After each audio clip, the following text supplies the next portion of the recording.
हमने electric field का concept देख लिया, इलेक्ट्रिक फील्ड का फॉर्मूला देख लिया।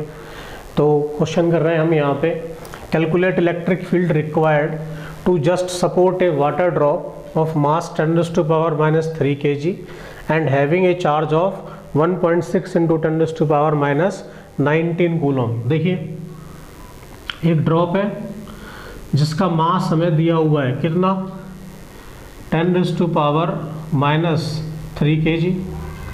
मास है तो इस पे नीचे की तरफ फोर्स क्या लगेगा, mg, और इस पे चार्ज दिया हुआ है, चार्ज कितना है 1.6 × 10⁻⁻19 कूलम। अगर मुझे इस फोर्स को बैलेंस करना है तो एक फोर्स ऊपर लगना चाहिए, तो इसका मतलब इलेक्ट्रोस्टैटिक फोर्स अगर ऊपर लग जाए, और वो इलेक्ट्रोस्टैटिक फोर्स अभी पिछला फॉर्मूला क्या था, F = QE। तो अगर ये फोर्स हम लगा दें तो इसको बैलेंस कर देगा। तो हम यहाँ पे दोनों को इक्वल रख दें, तो FE = QE = mg। हमें E फाइंड करना है, तो ये आ जाएगा mg/q। मास हमें दिया हुआ है 10⁻⁻3, g की वैल्यू 10 ले ली, और q की वैल्यू क्या आ गई 1.6 × 10⁻⁻19, इतने न्यूटन पर कूलम। इसको सॉल्व कर सकते हैं इजीली हम। -19 को ऊपर ले जाएंगे, प्लस का 19 और 20 में से तो ये बचा 10⁻17 एंड 1/1.6। इसको हम सॉल्व कर लेंगे, तो इतने न्यूटन पर कूलम का इलेक्ट्रिक फील्ड हमें चाहिए इस ड्रॉप को सपोर्ट करने के लिए। तो आई होप ये आपको समझ में आ गया होगा कि पहले हमने फॉर्मूला कौन सा यूज़ किया, F = QE, जो अभी हमने पढ़ा था। दूसरा क्वेश्चन है, एक पेंडुलम है, तो पेंडुलम कुछ इस तरीके का होगा। इनिशियली वो ऐसा होगा, लेकिन जब उस पर चार्ज है और एक हॉरिजॉन्टल इलेक्ट्रिक फील्ड ऐसा लगा, तो चार्ज है, इलेक्ट्रिक फील्ड है, तो उस पर आगे की तरफ क्या लगेगा, फोर्स। उस फोर्स की वजह से ये ऐसे चला जाएगा, और यहाँ आके मान लो ये रुक गया। वो कह रहा है ये pendulum of mass this carry A charge of this. तो मास हमें कितना दिया हुआ है, मास दिया हुआ है 80 मिलीग्राम। मिलीग्राम का मतलब हो गया 10⁻³ ग्राम, और ग्राम को किलोग्राम में करोगे तो ये हो जाएगा 8 × 10⁻⁻5 किलोग्राम, तो मास हो गया। चार्ज कितना है, वो है 2 × 10⁻⁻8 कूलम, सॉरी, हाँ चार्ज यही है। और इलेक्ट्रिक फील्ड की वैल्यू कितनी है, इलेक्ट्रिक फील्ड की वैल्यू है 2 × 10⁻4 न्यूटन पर कूलम। अब इस पे जो फोर्स लगेंगे वो हम निकाल सकते हैं। इधर लगेगा mg, इधर टेंशन T, इधर क्या लग रहा होगा F = QE।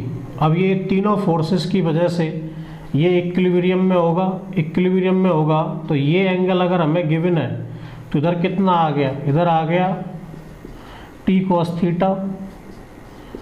इधर क्या आया T sin θ। तो इन दोनों से हम बैलेंस इक्वेशन निकालेंगे, तो T sin θ आ जाएगा QE के बराबर, और T cos θ आ जाएगा mg के बराबर। तो ये दो इक्वेशन हो गई। अब इन दोनों को हम कैसे सॉल्व करेंगे, ये दोनों इक्वेशन लिखने के बाद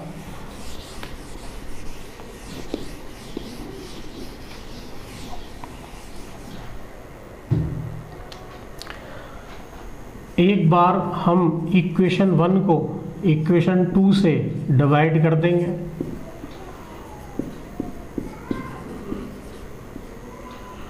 तो T से T कट जाएगा, यहाँ क्या आएगा tan θ = QE/mg। Q की वैल्यू ये रही, E की वैल्यू, M की वैल्यू,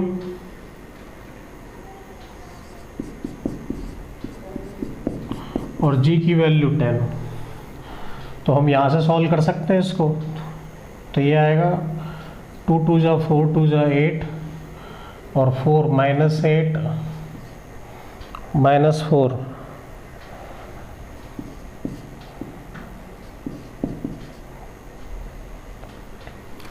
तो ये आ गया 0.5।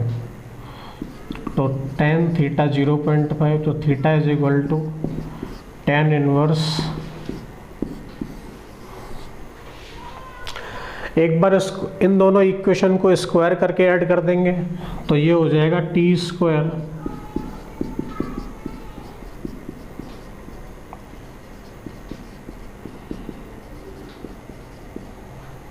Sine square theta plus cos square theta, ये हो जाएगा 1।